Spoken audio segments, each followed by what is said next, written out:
আসসালামু আলাইকুম। ফারজানা নাহিদ জানাচ্ছেন টিভিতে দুপুরের খবর। ক্রাউন সিমেন্ট শিরোনাম দেখছিলেন, নিয়ে যাব পুরো খবরে।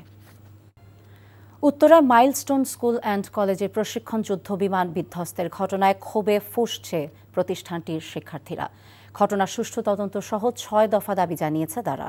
এদিকে আইন উপদেষ্টা আসিফ নজরুল এবং শিক্ষা উপদেষ্টা সিআর আবরার ঘটনাস্থল পরিদর্শনে গেলে শিক্ষার্থীদের বিক্ষোভের মুখে পড়েন তারা। শিক্ষার্থীদের দাবি মেনে নেয়ার আশ্বাস দেন তারা। যুদ্ধ বিমান বিধ্বস্তের ঘটনায় আজ পালিত হচ্ছে রাষ্ট্রীয় শোক। সেলিম মালিকের রিপোর্ট। মাইলস্টোন স্কুল প্রাঙ্গণে পুরা এসব বই ও খাতা বলে দেয় আগুনের কত না উত্তাপ সহ্য করতে হয়েছে ক্ষুদে শিক্ষার্থীদের। এদের অনেকেই আগুনের তাপ সহ্য করতে না পেরে ফুল হয়ে পাড়ে জমিয়েছে সৃষ্টিকর্তার কাছে। অনেকেই পুড়ে যাওয়া দেহের যন্ত্রণায় কাতরাচ্ছে হাসপাতালের বেডে।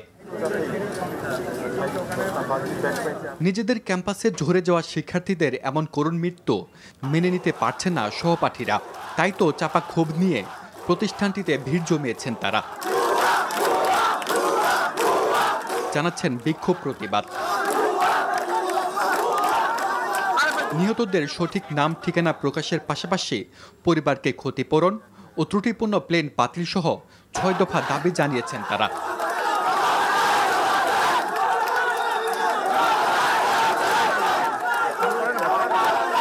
মাইলস্টোন ক্যাম্পাস পরিদর্শনে যান শিক্ষা ও আইন উপদেষ্টা।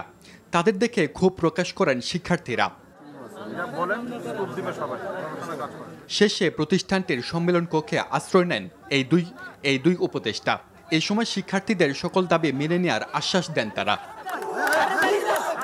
আবারও বলছি, আপনারা যেই দাবিগুলো করেছেন ৬ দফা দাবি, সেটার সাথে আমরা সম্পূর্ণ একমত এবং আপনারা যে দাবিগুলো করেছেন তা অত্যন্ত যৌক্তিক দাবি।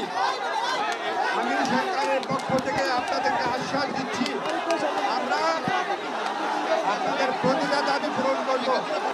এছাড়া আপনারা তাদের সাথে যেই বাহিনীরা খারাপ ব্যবহার করেছে, সরকারের পক্ষ থেকে আমরা ক্ষমা চাচ্ছি এবং এই ব্যাপারে আমরা উপযুক্ত ব্যবস্থা গ্রহণ করব। এদিকে বিমান দুর্ঘটনার তদন্তে ক্যাম্পাস পরিদর্শন করেছে বিমান বাহিনীর একটি দল। সেলিম মালিক, এনটিভি নিউজ, ঢাকা। এবারে মাইলস্টোন স্কুলের সামনে থেকে যুক্ত হচ্ছেন সহকর্মী তামজিদ সুমন। তামজিদ, উপদেষ্টাদের সাথে আমরা জানি দফায় দফায় শিক্ষার্থীদের আলোচনা চলছে, সেখান থেকে কি কোনো সিদ্ধান্ত হয়েছে কিনা এবং এই বিষয়ে আর কোনো তথ্য থাকলে আমাদের জানাবেন।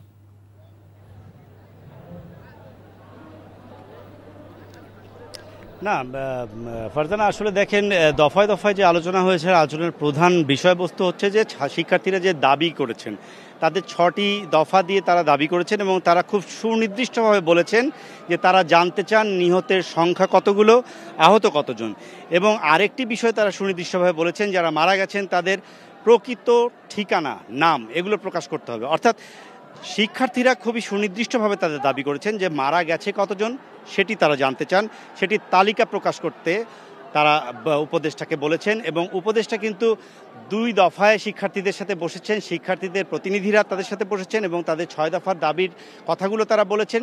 তারপরে একবার আনুষ্ঠানিকভাবে এসে ক্যামেরার সামনে কথা বলেছেন উপদেষ্টা আসিফ নজরুল।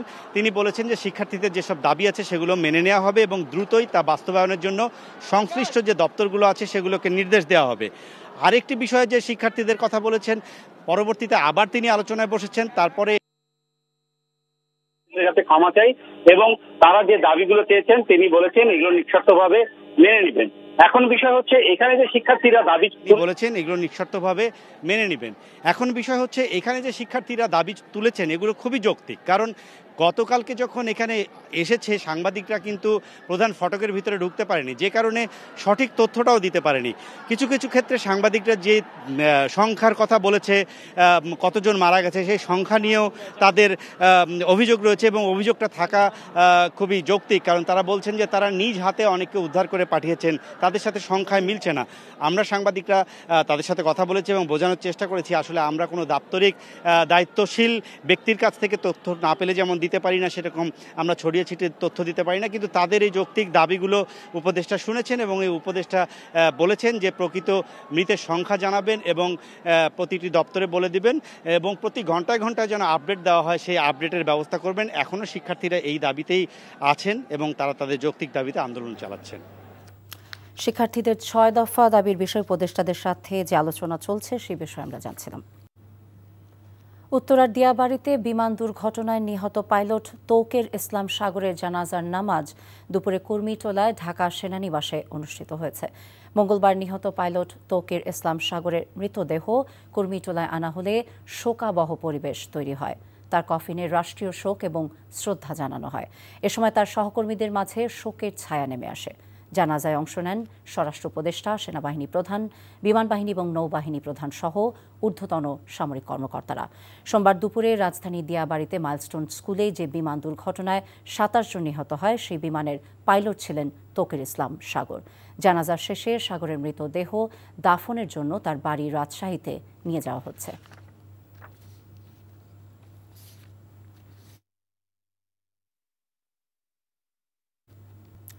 এবারে অন্য প্রসঙ্গ। জুলাই অভ্যুত্থানে শহীদ আবু সাইদ হত্যা মামলার অভিযোগ গঠনের দিন ধার্য করা হয়েছে 28 জুলাই। আন্তর্জাতিক অপরাধ ট্রাইব্যুনাল 2-এর চেয়ারম্যান বিচারপতি নজরুল ইসলাম চৌধুরীর নেতৃত্বে 3 সদস্যের বেঞ্চ আজ এই দিন নির্ধারণ করেন। এছাড়া পলাতক 24 জন আসামির পক্ষে রাষ্ট্র নিযুক্ত 4 জন আইনজীবীকে নিয়োগের আদেশ দেন। শুনানির চিফ প্রসিকিউটর জানান, পলাতক আসামিদের হাজিরে পত্রিকায় বিজ্ঞপ্তি দেওয়ার পরও তাদের হাজির করা সম্ভব হয়নি। এদিন গ্রেফতারকৃত 6 জনকে ট্রাইব্যুনালে হাজির করা হয়। বিচার কাজের শুরুতে মাইলস্টোন স্কুলের নিহত আহতদের স্মরণে 1 মিনিট দাঁড়িয়ে নীরবতা পালন করা হয়। গত 24 জুন এ মামলার আলামত সহ তদন্ত প্রতিবেদন প্রসিকিউশনের কাছে জমা দেয় তদন্ত সংস্থা। মামলায় 30 জনের বিরুদ্ধে আনুষ্ঠানিক অভিযোগপত্র দাখিল করে প্রসিকিউশন। 30 জন আসামির 24 জন পলাতক ছিলেন। তাদের পত্রিকা বিজ্ঞপ্তি আসছে এবং তাদেরকে পলাতক হিসাবে বিবেচনা করে বিচার শুরু নির্দেশ দেওয়া হয়েছে। দ্বিতীয় যে 6 জন উপস্থিত ছিলেন তাদের মধ্যে 2 জন এখন পর্যন্ত লয়ার নিয়োগ করেননি। তাদের বিষয়টা ট্রাইব্যুনাল জানতে চেয়েছেন তাদের কাছে, তারা বলেছেন যে আমরা পরে জানাবো। আর পরবর্তী বিষয় হচ্ছে যে আগামী 28 জুলাই চার্জ হিয়ারিংয়ের জন্য দিন ধার্য করা হয়েছে। রাজধানীর উত্তরার মাইলস্টোন স্কুলে দুর্ঘটনার কবলে পড়া বিমানটি কোনো যান্ত্রিক ত্রুটি ছিল কিনা তা জাতির সামনে তুলে ধরার দাবি জানিয়েছেন বিএনপির যুগ্ম মহাসচিব রুহুল কবির রিজভী।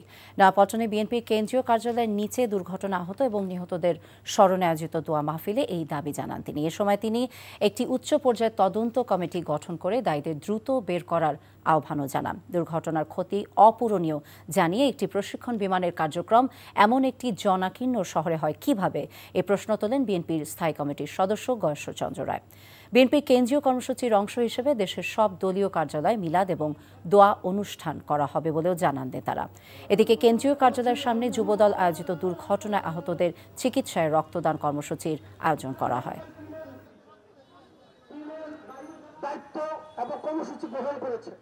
অন্তর্বর্তী সরকারের দায়িত্ব হচ্ছে একটি উচ্চ পর্যায়ের তদন্ত টিম করে সেটিকে তার আসল সত্য খুঁজে বের করা। দুর্ঘটনা যে কোনো সময়ই হতে পারে, দুর্ঘটনা বলে কয়ে আসে না, এটা সত্য কথা। কিন্তু অনেক ঘটনাকে, পরিকল্পিত ঘটনাকে দুর্ঘটনা বলে যাতে চালিয়ে না নিয়ে যেতে পারে, এই কারণেই তদন্ত হওয়া দরকার।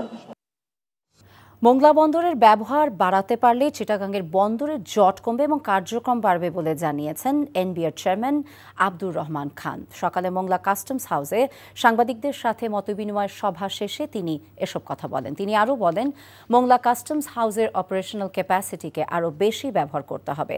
এর আগে তিনি সেন্ডেফ ব্যবসায়ীদের সাথে বৈঠক করেন। তার আগে বৈঠক করেন কাস্টমস কর্মকর্তাদের সাথে। মোংলা বন্দর জেটি পরিদর্শন করেছেন তিনি।